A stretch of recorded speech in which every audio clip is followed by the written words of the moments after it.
despertarte, ya viene amaneciendo ya, la luna se metió, despiértate, amada mía.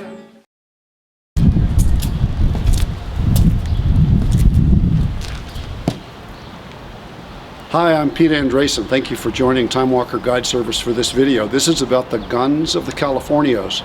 Specifically, I'm taking a snapshot of 1845 because that's right before the Mexican-American War really changed things dramatically. I'm here at San Juan Bautista State Historic Park.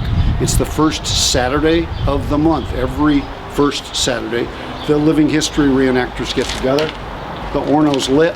Let's go for a little trip back into 1845, listening to the road noise of the 21st century, and let's find out about the firearms and weapons of the Californios.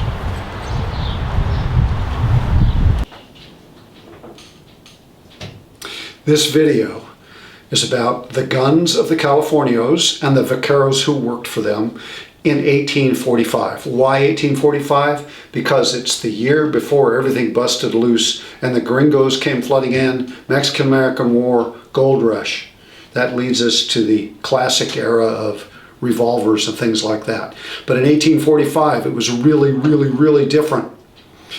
Part of the miracle of California is that such a place, this is a map of California now. It's actually smaller than it used to be. And the thing that is bizarre about it is it's the most populous state in the United States. It's second in roads in the United States behind Texas. It's first in roads that aren't of good quality.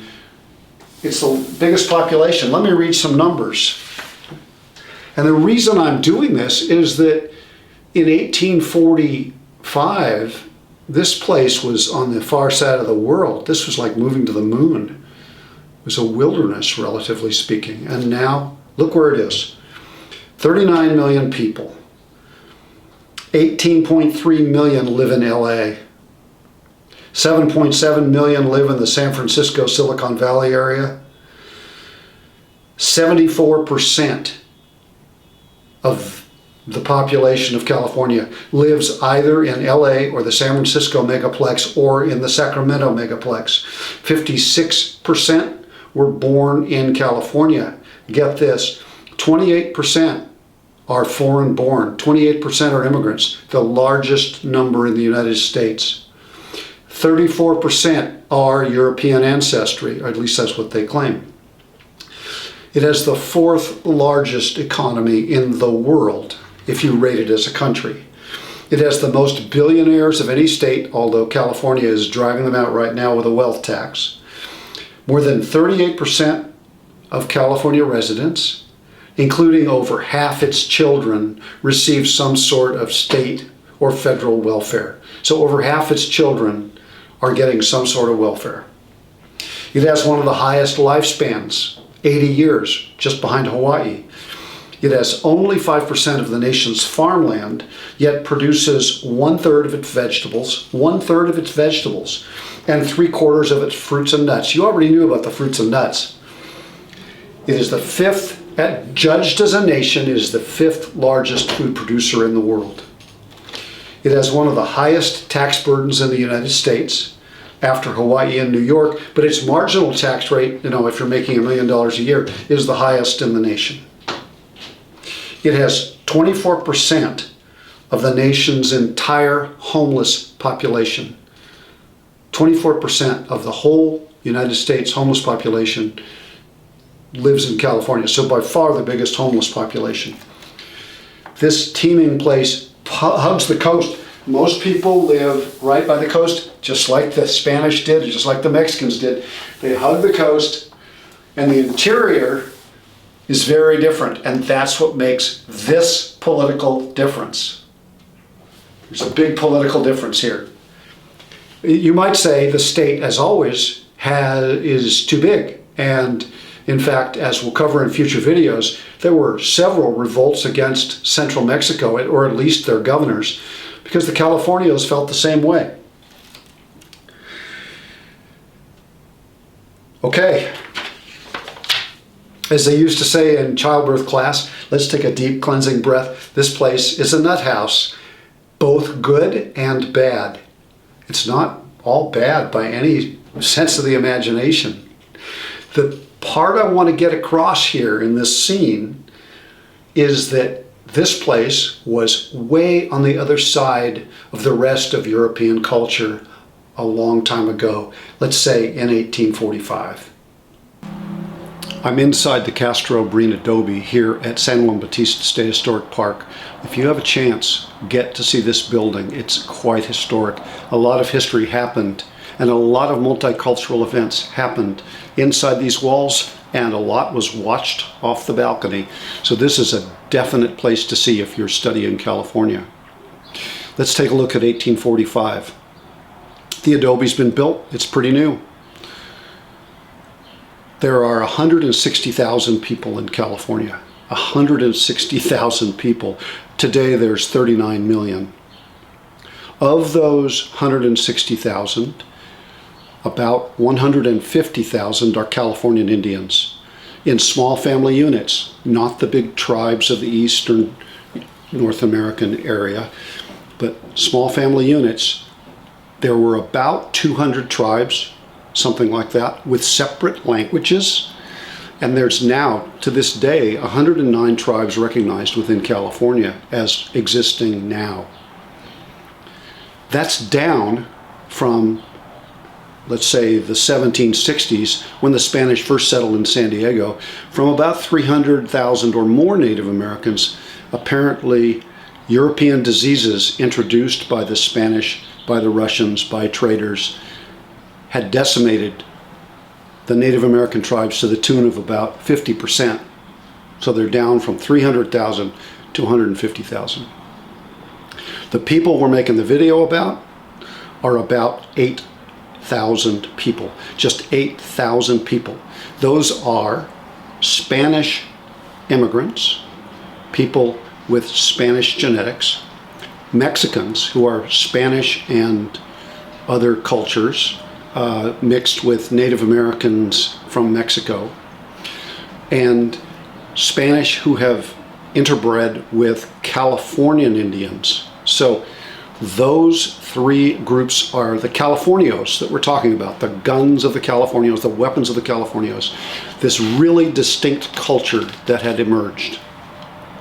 There were also, let's say, 2,000 others. Those were mountain men who had come across from the United States back east and stayed here because it's better climate than the Rockies. Asians who had emigrated via the trade that the Spanish had run from the Philippines. And that included some Japanese and some Filipinos. And Hawaiians, believe it or not, the chaos of the Hawaiian Civil War, the Hawaiian conquest by Kamehameha by, let's say, 1800, and the Kauai Revolt had caused an exodus, the diaspora of Hawaiians, because, as I'll cover in another video, if you stayed after Kamehameha won and you were on the losing side, you had a pretty tough time. So there were Hawaiians here. And finally, there were Europeans who had come in around the Horn or from elsewhere and had settled. That would be John Sutter, that would be whalers who had stopped by, William Hartnell. There's only about 700 of those in the state. So contrast that with what we have now. It was entirely less populated. We're talking about a tiny group of people far, far away from the rest of the European world.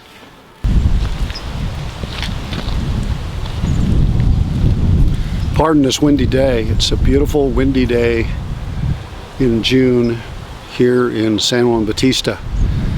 I'm standing on the first road of California, El Camino Real, a dirt track that extended up and down the coast. Again, remember, very thinly populated country. Basically, El Camino Real went between missions. Missions like Mission San Juan Bautista behind me were established during Spanish times, and they were the outpost of acculturation for the Native Americans. The Native Americans built the whole thing. They were planned by Europeans, the Spanish, the Padres, but they were built by mostly Native Americans. There were also presidios. Those were military forts. There were a few of those. I think there were like 4.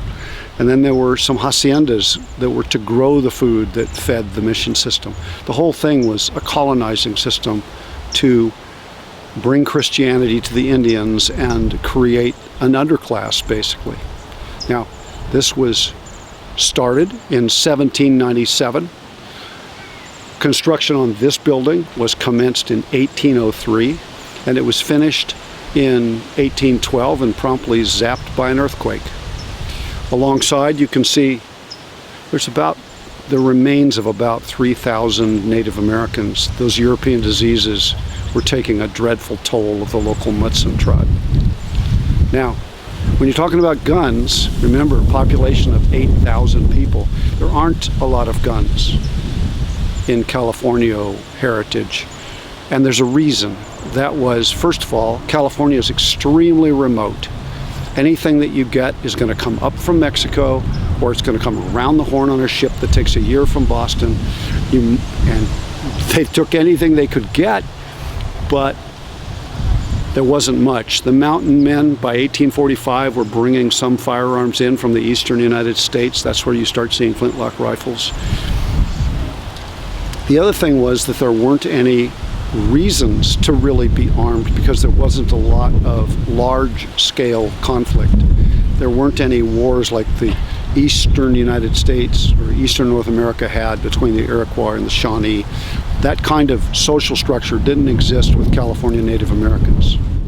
The other reason was that on the East Coast you had the Hide Wars and the Beaver Wars, where factional European powers such as the French and the Dutch and the English were pouring firearms into the Native American societies to create conflict, to allow them to expand their economic territories. There wasn't anything to fight over here. Gold hadn't been discovered yet, and it was a marvelous country, but so remote that there weren't a lot of people living here. So it was a culture with very few firearms, and those were mostly in the hands of the military. Another feature was that the best the local Native Americans could do, because they didn't have guns, was a light bow, and that could be defeated with a leather armor, la cuera it was called, and that would stop, for the most part, it would stop Native American arrows. So most of the fighting that took place with the lariat, the lance, the cuchillo, the sword, all of which were favored in Spanish culture anyway. And thus, you don't see a lot of firearms in Californio society.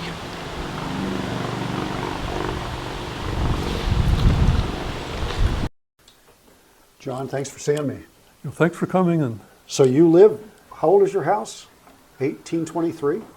1833? no, it's not quite that old. 1834 of it. Okay, 1834. So that house was here. This house, right where we're standing, was here as a house during the year 1845, which is when I'm doing my snapshot. Okay. And what I'm trying to do in this video is discuss the weapons of the Californios right before the gringos arrived, right before everything started to change, right before the Bear Flag Revolt, which was June of 1846. So there's 8,000 Californios. They're European Hispanics, and they are here, and the missions have ended, and they're doing ranchos, giant hide and tallow trade. They aren't shipping meat, they're shipping the hides and the tallow of cattle. So these are horse people, aren't they? Yes, absolutely. They're very much a horse-oriented culture. It's kind of been said they couldn't do anything unless it was off the back of a horse. Right. And because they were, they're from the Spanish culture, descended from the Spanish culture, and then in Spain, much of Spain was very much a horse culture as well. Okay. Mainly because they had a type of environment that was very similar to the environment of the New World, and that's like large open range expanses where the most efficient way of utilizing that type of environment is with grazing animals. And okay. so long before the before the New World was discovered by the Europeans, Spanish vaqueros were wandering around Spain with herds of cattle. So And- vaquero is somebody who chases a vaca. So Right. it's a cowboy, literally, a cow chaser, Right, yeah, the vaquero is an occupation. not a racial connotation. So No. you could have Native Americans, you could have gringos from the States who came here on the ships. Anybody who's chasing cattle who does that as a career is a vaquero. Absolutely, And that's where we Yeah. get buckaroo. right, So these are the ancestors of our modern cowboy. exactly. Yeah. Wow. So I'm doing my studies about guns, and there's guns coming in from all over, but not very many. There's very few guns. The Vaqueros and the Californios have very few guns because this is on the other side of the world from manufacturing places. One of the things that gets me is they used other things as weapons, agricultural tools, very effectively. And one of the first things is this thing. So what's that? Yeah, this is La Riata, The lariat. the lariat. Yeah. Yeah, for those people who mutilate the Spanish language and call it lariat, it's properly pronounced, it's La Riata. Okay. You know, and also it could be called El Lazo, you know, which is where our word lasso come from. And you know, this is primarily a livestock handling tool, and then Used to catch cows, basically. right to catch cattle or to catch a horse, to get your horse and go out and catch cows, because you have to have your horse to help you go out and catch the cows. This is made of rawhide, Right. literally rawhide.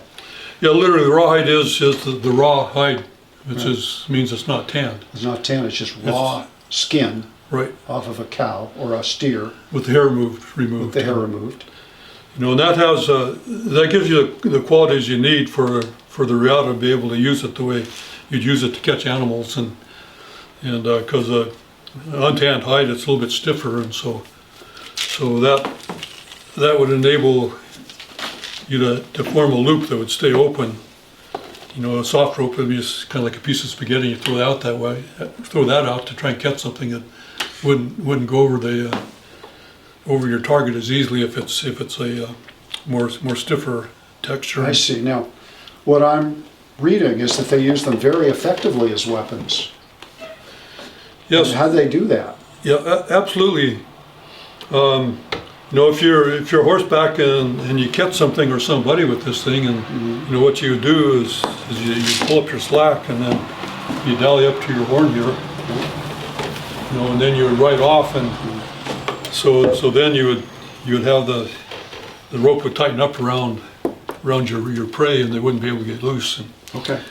And then so that way you could either drag them to death, or if you catch them around the neck, to strangle them. And Yeah. but there's a couple of other ways that they use these pretty effectively too as a weapon in the military sense. And the one is that they would take two riders, and the one rider would throw his riata out to the next rider, and then they would run along with the riata suspended between the two riders, and anything that was in their path, they would knock them over. I would do it. You know, in battles like San Pasqual in 1846, where the black powder and the American flintlocks got wet, they won with this thing. They actually won a battle, but they also had help. They have that other big stick over there. What's that? Yeah, the lance, and you know, I'm not sure just how effective the lance was compared to the riata, but anyway, they did use lances, and then the cool factor was definitely a lot better with the lance than with the riata, probably. And so, you know, she can gallop along like the knights of old, and so yeah, they did use this at San Pasqual, and I think they had conditions that were conducive to being able to use a lance, because you would have to have fairly open country to be able to use something like this. Yeah, same with the riata, I imagine. In Nativity, they were aiming at their heads, so they must have been pretty good at this. They use these to kill cattle. What do they do? How did they get the knowledge on how to use lances like that? Well, you know, first of all, they were horsemen. They were very famous for their skill as horsemen. So, once they're on top of the horse, they're pretty much in control. Right. That's true. You know, so it probably didn't take too much practice to be able to get pretty good with the lance. And Well, they were good. because Now, the other thing you've got there is you've got, well, I've got, can I pick this up? Under the mochila, the saddle here, I got a machete. And that's just a working tool, and they had that. But in addition to machete, what is that thing over there? That's a sword. yeah, these were I'll take one. what was called the espada ancha. There's some people that disagree with that terminology, but anyway, I'm not going to say whether that's correct terminology or not. But anyway, they were distinctive from the military type of sword. And then the term espada ancha means wide sword. And so the typical military sword of the time had a really narrow blade that wasn't sharp and was really long.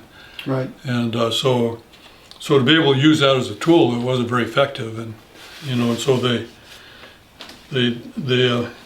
went to using the espada ancha, which they could use as a machete to chop things and slice things. And the machete was a very very useful tool, particularly amongst the Hispanic people, and also they could carry it on the saddle really easily, and because you just thread it through the forks and it'd hang underneath your mochila, and then you carry it along wherever you go without too much trouble.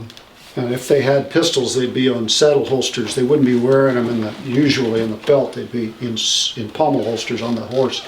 But the famous thing in country western, like Marty Robbins songs, is the cuchillo. Mm-hmm. So have you got one of those around? Yeah, the other edged weapon or edged tool, if you will, of the Hispanic people was a knife, mm-hmm. and they would always carry a knife. Just as a utilitarian tool, right? Exactly, it's primarily a utilitarian tool, and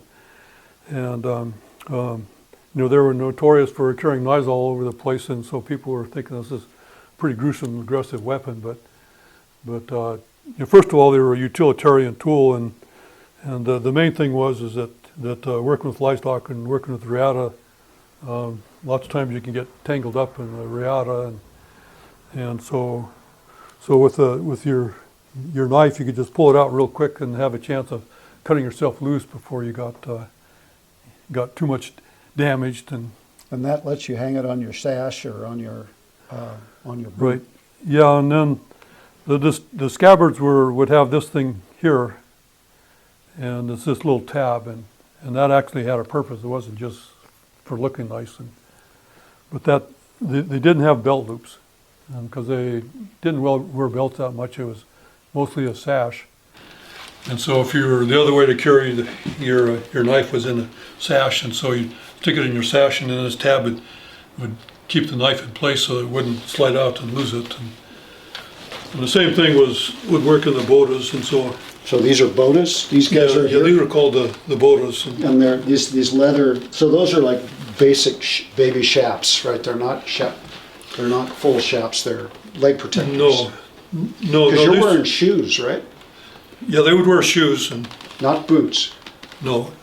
Okay. No, this is a boda, which is a name for a boot. Mm-hmm. And, okay. But they weren't actual boots in the sense that we would think of as a boot. And although, I maintain that this is where our cowboy boot came from. And yeah. So once the cultures came together. And you sewed this onto this. Right. Then you got cowboy boots. You got your cowboy boot. And, okay. And so, makes sense. So you had the merging of the cultures, and so you never saw like the really Civil War style boots or the boots that the Americans wore with ornamentation on it. But the Hispanic people, they had to have ornamentation on everything, and so that was kind of one of the big purposes of the boda, was not only for protection, but also you could opportunity to have more space to display some flowers and whatever that ornamentation. I'm running over a little bit here, but what do you call these pants? Because that's another feature of California culture, the button up the side pants. Yeah, the calzoneros, and when pants came into style, because at the end of the 1700s or early part of the 1800s, then the Hispanic learned that that the long pants came into style too, so they didn't want to be left out of the fashion world, and so they came up with these things. And if you have your botas and your knife here, and it's covered up with a pant, well, that's not going to do you too much good. So, Right. Yeah. so you had to split them up here in order to be able to get access to your paraphernalia. Yeah. And, That's good. And then, so that was, give a pretty distinctive look too. But Yeah. a lot of the vaqueros, they stayed on with the short pants or the Ah. breeches, because people always wore breeches until the long pants came into style. And, George Washington, everybody else, they all wore breeches, and Sure. so the Hispanic people did too. And so a lot of the vaqueros, or the people who work in cattle, stayed on with the breeches longer. Because You got your leg protected by the botas anyway. well, this is kind of a pain, and when you get on your horse, you throw your leg over the horse, and then you kind of leave the ends of your calzoneras behind. So then you got to grab all your calzoneras and pull them over the top of your horse too. Yeah. And so, in a practical sense, if you weren't too much ruled by fashion, well, you tended to stay on with the short breeches for a little while longer. And then that's probably my theory too, why in American ranches we still wear the short chaps, the chinks, what we call the chinks, or armitas. Oh, yes. And then, Well, we started with pistols and we ended up with pants. Thank you very much. it's a pleasure. And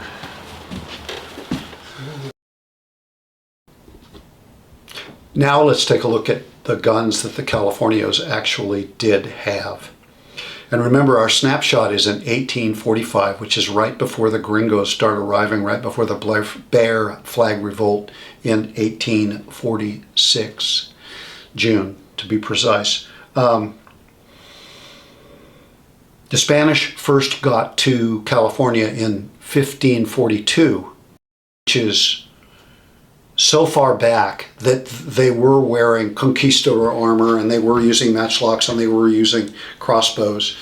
It is so far back that that's the same year where Henry VIII executed his fifth wife, Catherine Howard, for alleged adultery or treason or whatever. So it's that far back, which is a long time ago. But after that, very, very few Spanish came to California, and nobody that we know about stayed. That changed in 1769. That is 227 years later, when the first mission was founded in San Diego. Now think about that. That's Revolutionary War era, 1769.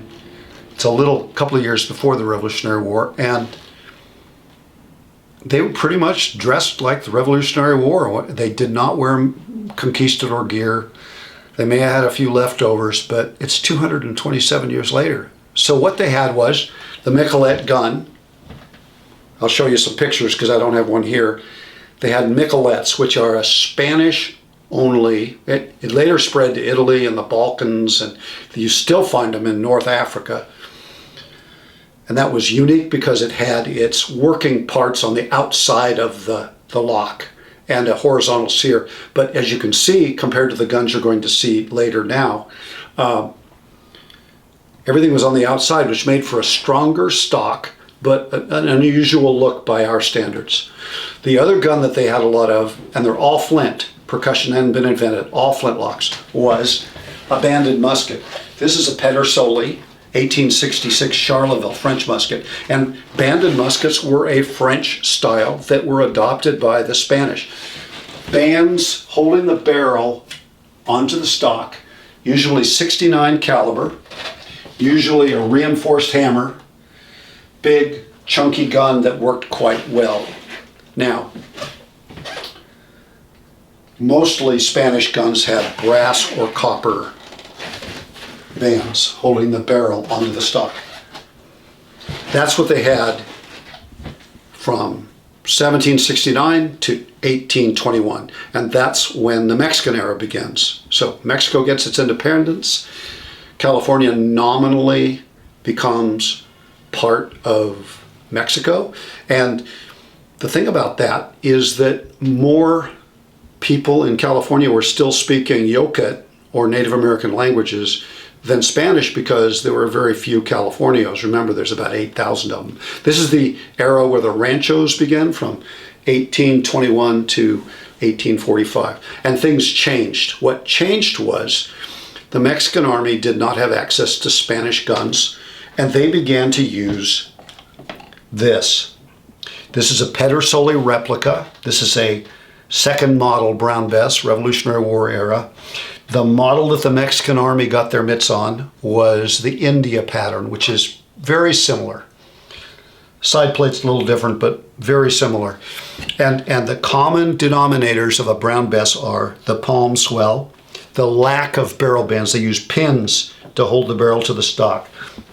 Usually it's a single unreinforced hammer, and it's usually 75 caliber or something like that. And both of these, the Spanish musket and this, are smooth bores.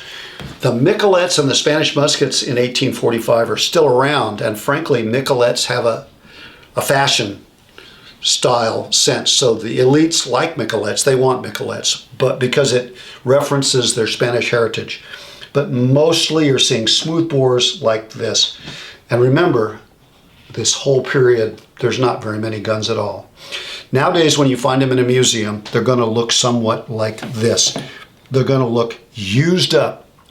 People used these guns all the way through the 19th century. I mean, they used these guns forever.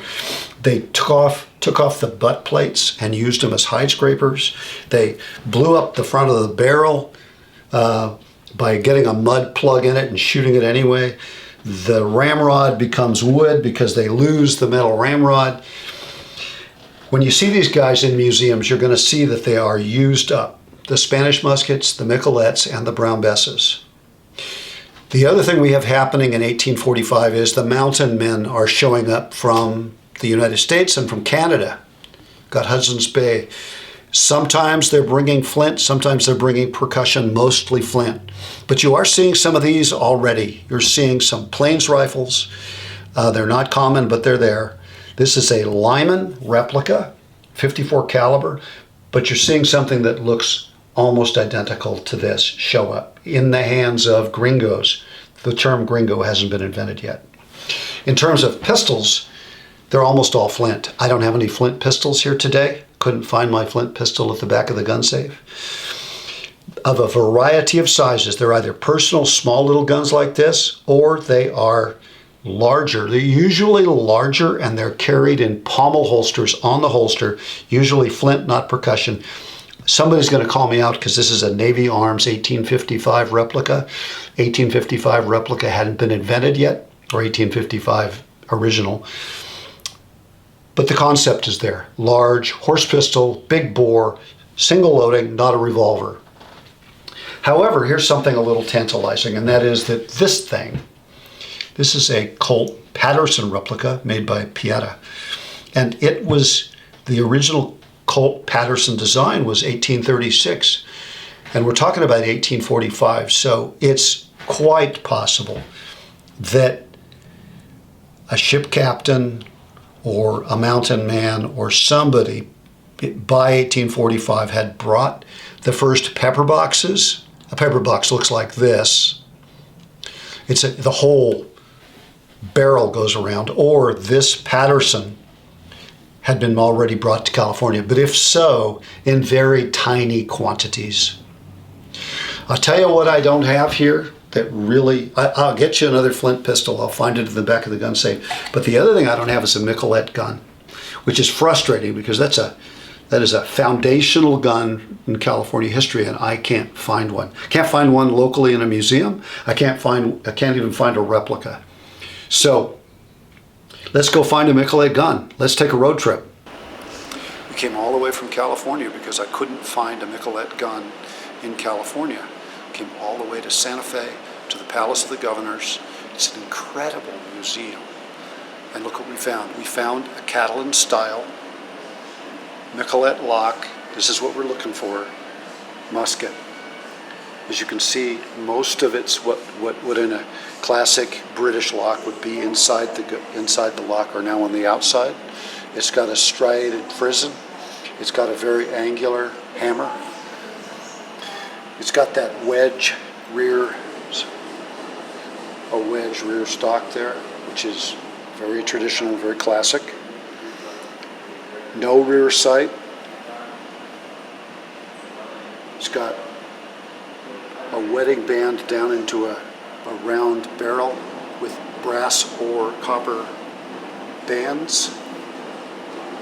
It's smooth bore, it's about 69 caliber, and it's been well used. One of the features of these guns is they got used and used and used, which is why a gun in California that was used, that was issued in 1750 might still be in use all the way into 1850, because they didn't throw these things out. And these things were made a lot longer than 1750. They were made all the way up into the 18 teens, 1820s. So this is it, we found it. Now, over here, we've got, again, the standard outfit for a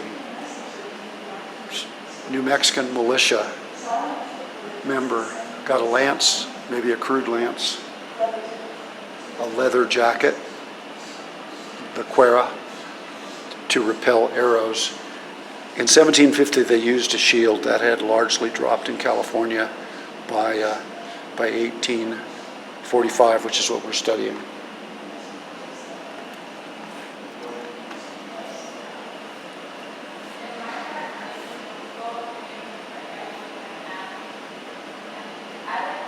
Here's another Miquelet.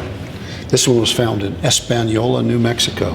It's from about 1790, so you see the Miquelet could have been present in California. In fact, was present in California in 1845, our strike date for Californio guns. But this is what they carried all the way through the 18th century. You notice the Miquelet, the action and the mainspring are on the outside. Again, squared frizzen, smooth bore barrel, a barrel band made of some kind of copper or brass. Large caliber, probably something like 60, 69, something like that. And of course, with this pistol, you had one shot and that was it. So this is what a Miquelet looks like. We finally found it.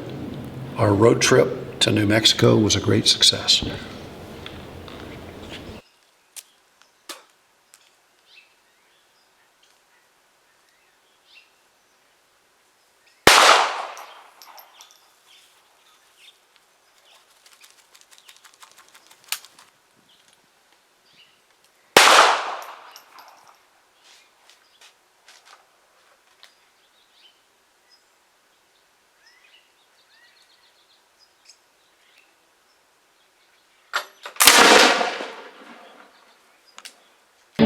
Son las mañanitas que cantaba el David, las muchachas bonitas que cantaba así. Despierta, mi bien, despierta, mira que ya amaneció. Los pájaros cantan la